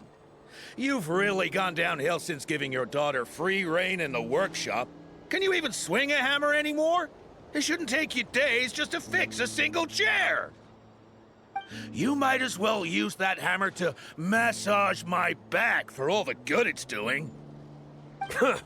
Don't run your mouth, or you'll get a back massage that'll put you in bed for the rest of your life. Look, the materials haven't arrived yet, all right? You know how busy it gets in the days before Moon Prayer Night. I'll bet you send all the materials to your little princess. Blood's always thicker than water, huh? All right, you've made your point, Uncle Kusky. As soon as the materials arrive, fixing your chair will be the #1 priority.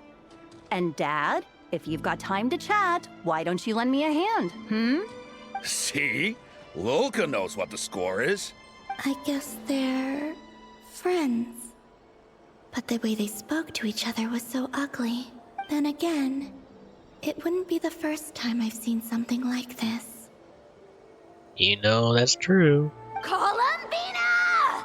Sing outside my door in the middle of the night one more time, and I'll unscrew your vocal cords. You hear me? Oh, Zandrone. So that was her way of trying to be friends with me. What a pity.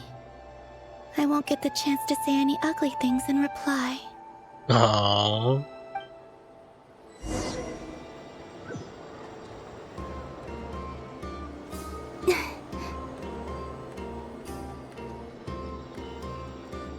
Oh, okay.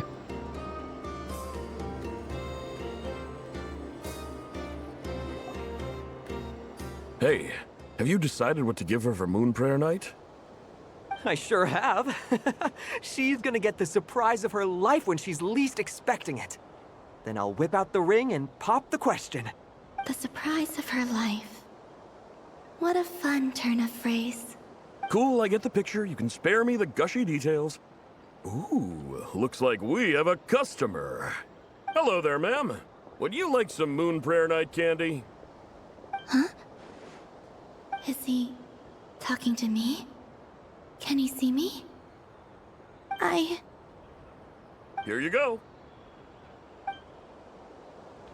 Oh. Aww. Come back anytime. Right. Now, where were we? I don't know why, but I still held out hope.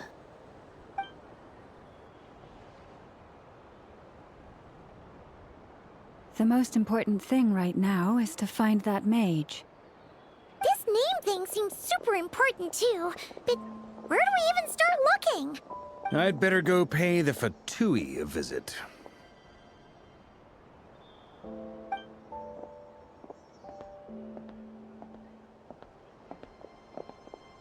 No, come on.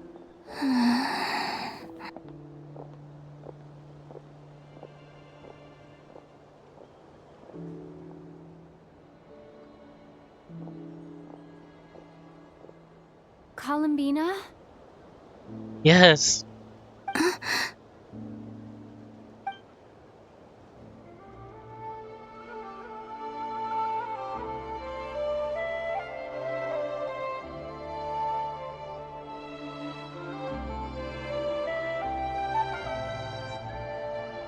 Traveler?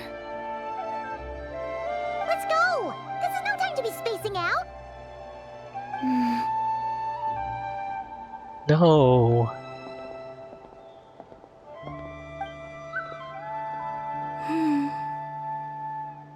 She's right there.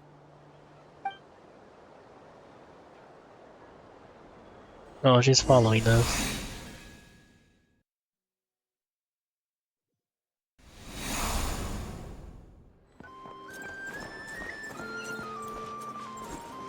That reminds me of like a Mario thing. Where are we going?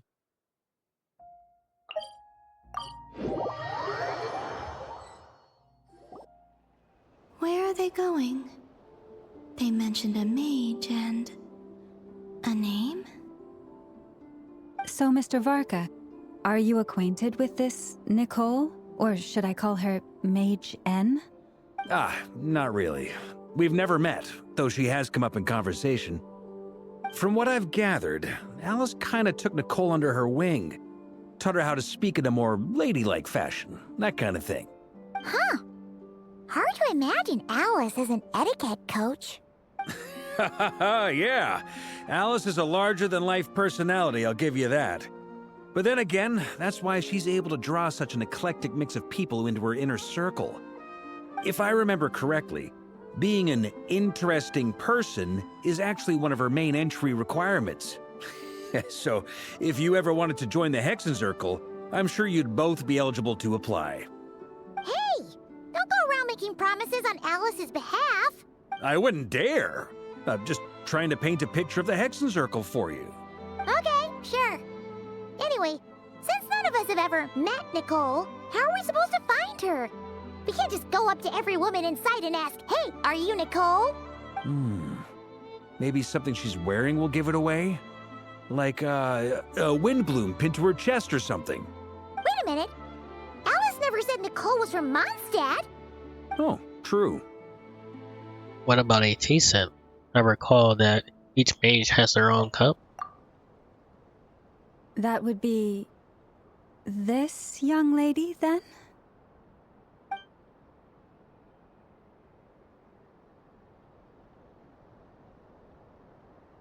Hey there! Sorry to disturb you, but are you Miss Nicole? Varka, Knight of Boreas of the Knights of Favonius. Alice might have mentioned me before. Mm-mm.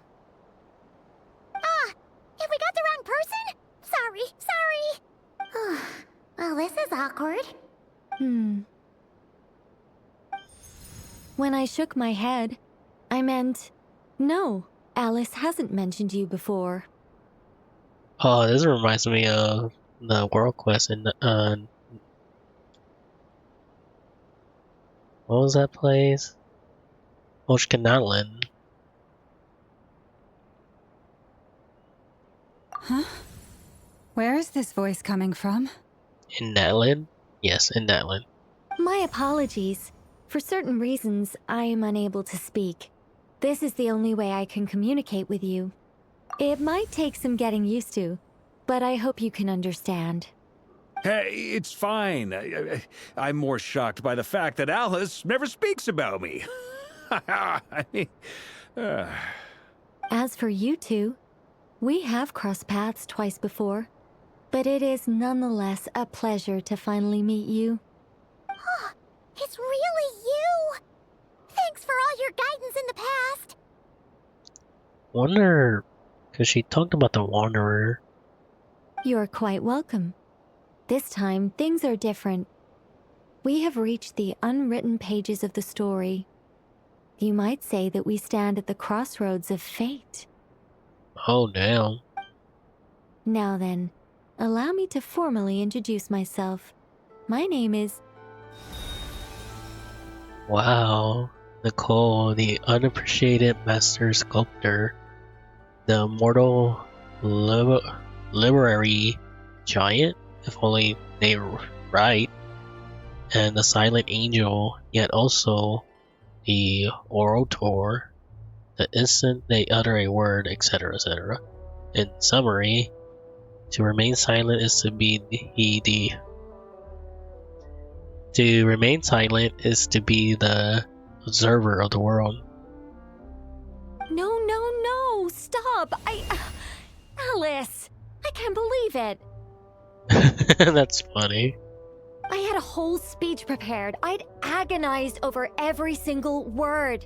She always picks the worst moments to ruin other people's plans. Aww. I'm so sorry about that. Alice took the liberty of devising some bespoke self-introduction magic for each member of the Hexen Circle. Oh, that's funny. But I could have sworn I deleted all of the triggering conditions for it. How did it bypass everything? Oh gosh, this is so embarrassing. This is a very different side of Nicole than what we're used to.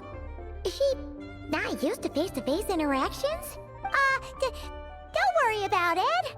We've seen that introduction magic once already, so it wasn't too much of a shock. Please go on, Miss Nicole. We'd love to hear what you have to say, or, well, communicate. Huh? Are they talking to this lady? But... Will you all promise to forget that horrendously embarrassing introduction? sorry, embarrassing. When? Among the words that hopped out just now, I saw Angel. Yes, my name is Nicole, and I am one of a very few angels who have retained both their preferred form and their power. Oh, okay. The Traveler and Paimon should be no strangers to this concept. There is another of our kind in Natlan. They call her the Lord of the Night. Oh yes, I remember her. Alright! Paimon remembers her! But we never seen her in person. Yes. Well, I have retained more of my power than she. It's because I don't have a long-term duty to fulfill. To be more specific... no.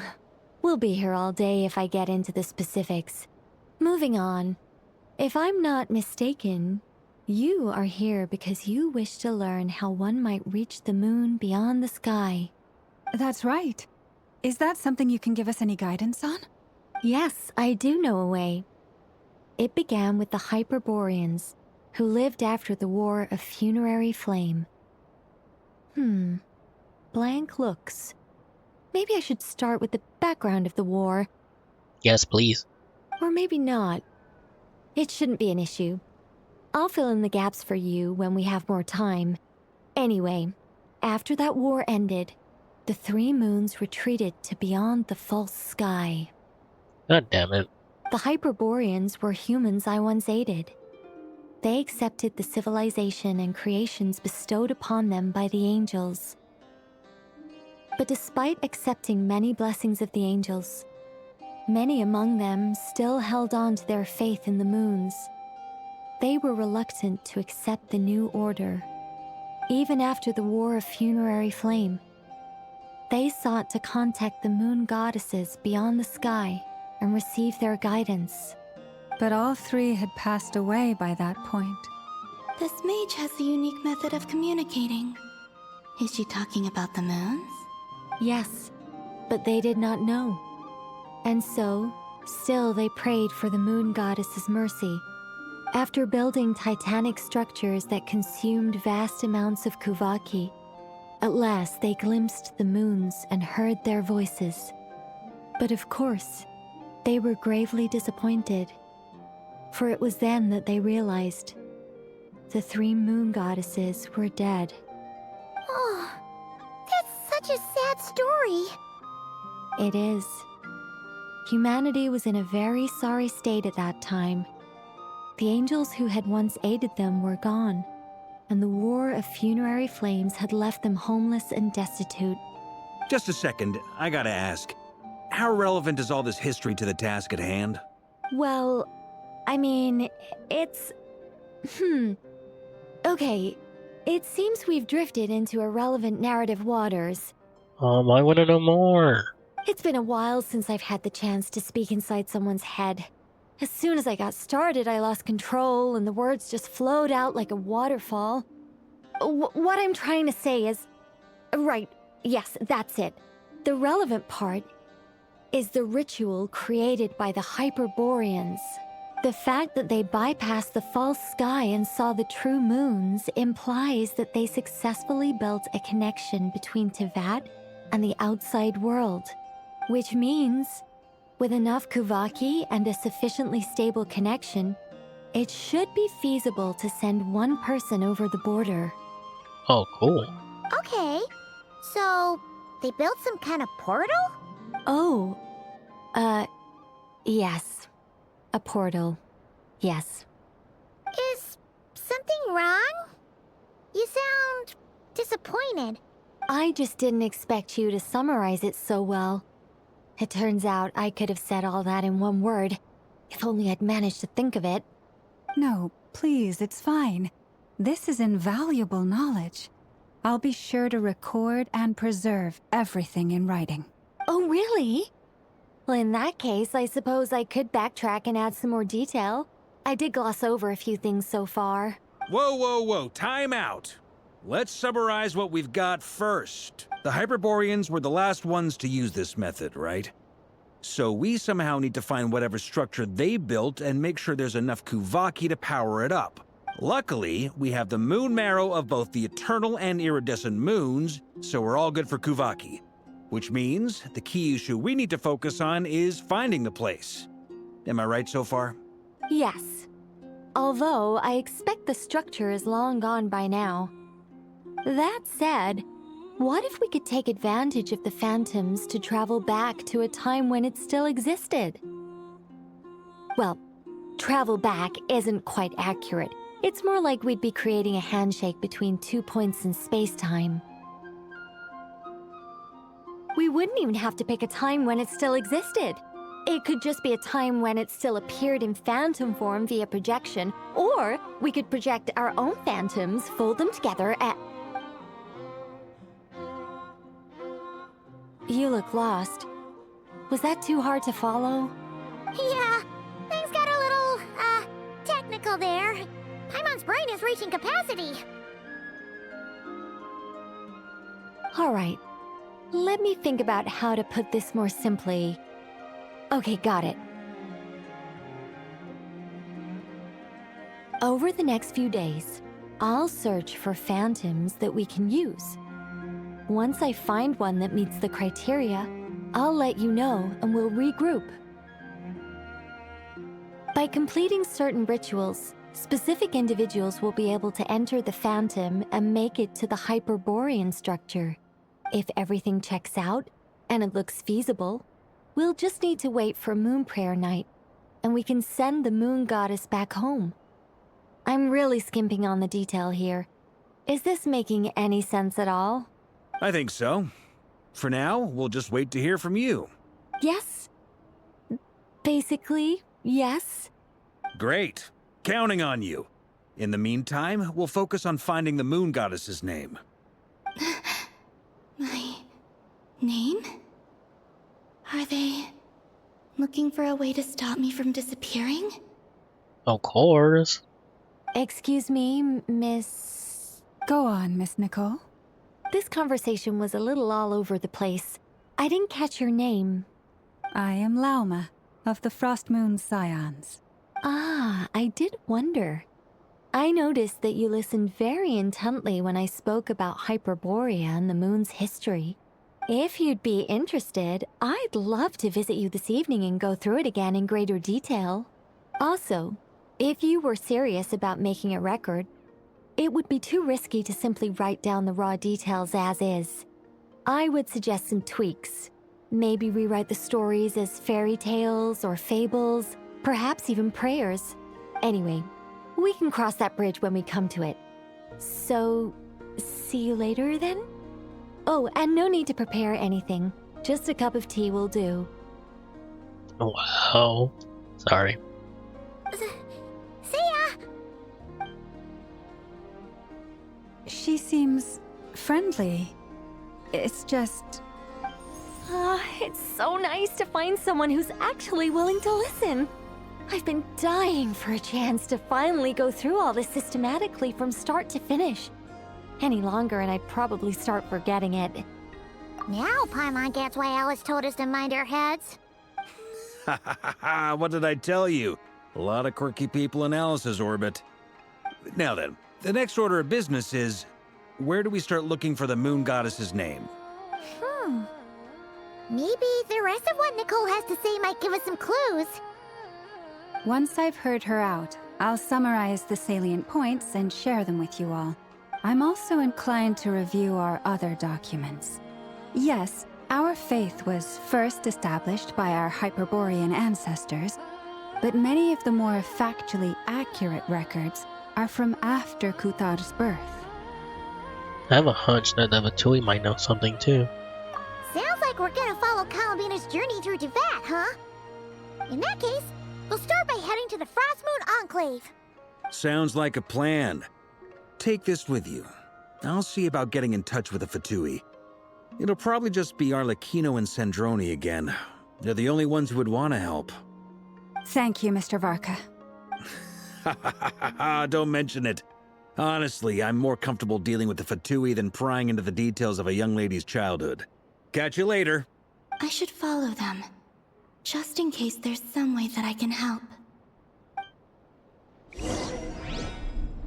Oh, that's nice of her. I don't even see her anymore.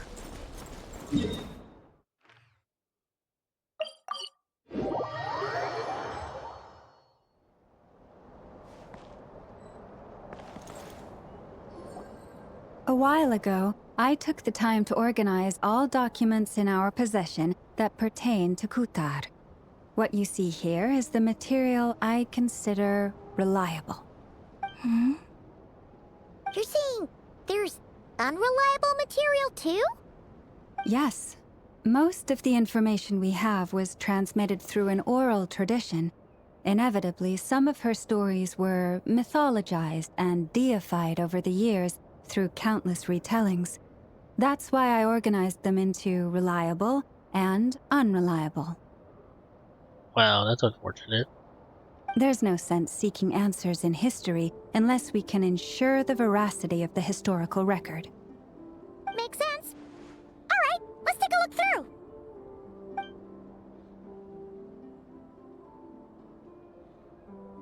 through. And terse and dry. And since Llama already knows the material like the back of her hand, but to find any new information in these texts is tough going. Almost all these records refer to Kutar instead of Columbina. Oh, although neither of those is her real name. Paimon's not sure what point she's trying to make. What we can gather from these records is that the Frostmoon Scions worshipped her as a god, placing impossible expectations upon her. I cannot fault them for their earnest faith, but for all their devotion, worshipping her day in, day out changed nothing. I imagine that none of it resonated with Columbina. It wouldn't surprise me if, even back then, she had already begun to reject the name Kutar and everything it represented. Lama speaks the truth. When I heard them call upon Kutar with hope and expectation in their voices, they may as well have been calling upon somebody else. When you were organizing these texts, what criteria did you use? Well, that's a bit complicated. I looked at the level of detail, perceived authenticity, prose style, and how realistic their portrayal of Kutar seemed to be. Amongst the Frostmoon Scions of today, only I know of her existence, and I alone have spoken to her face to face. As such, I know that there are certain things she simply would never do. That being said, I have sensed some changes in her lately. Changes? Me? Seems like this is getting us nowhere. For what it's worth, why don't we check the unreliable sources too? Sure. Give me a moment.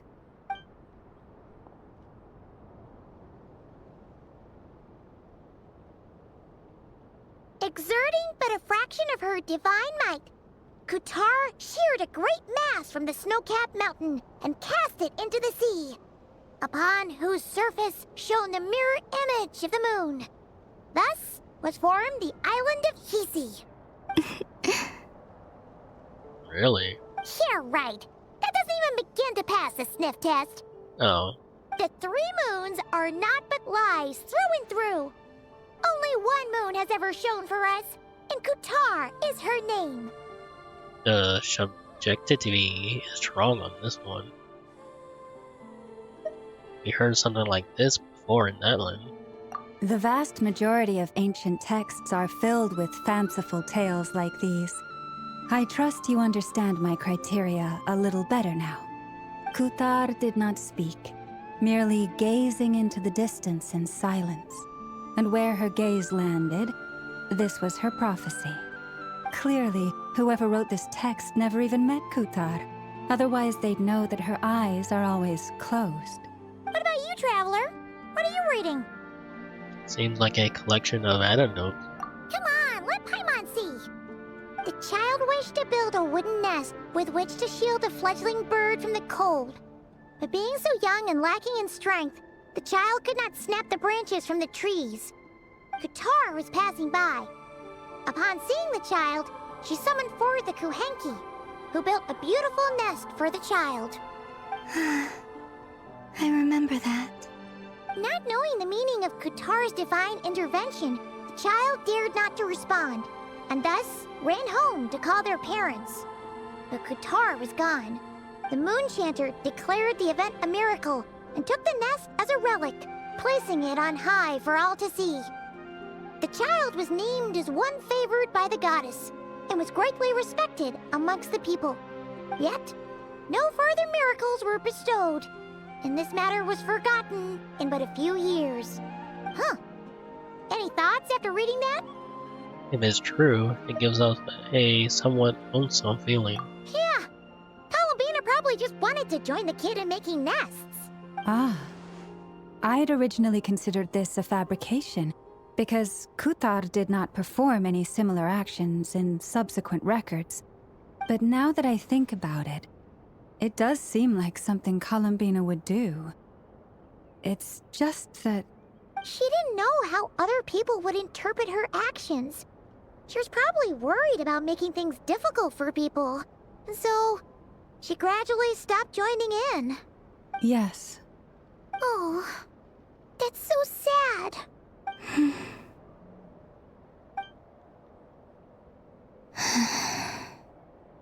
And now, I can make no such gestures of warmth, even if I want to.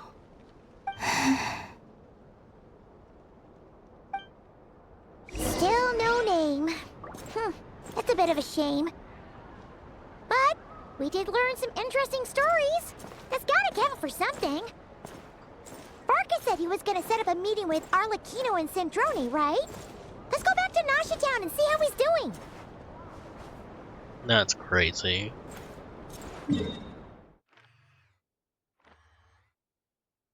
Oh yeah, it's way over there. I think this is a good stopping point. Alright, my character can stop moving. There we go. Thanks for anyone who was watching the stream, and anyone after, thank you as well. And until next time, I'll see you guys later. Goodbye.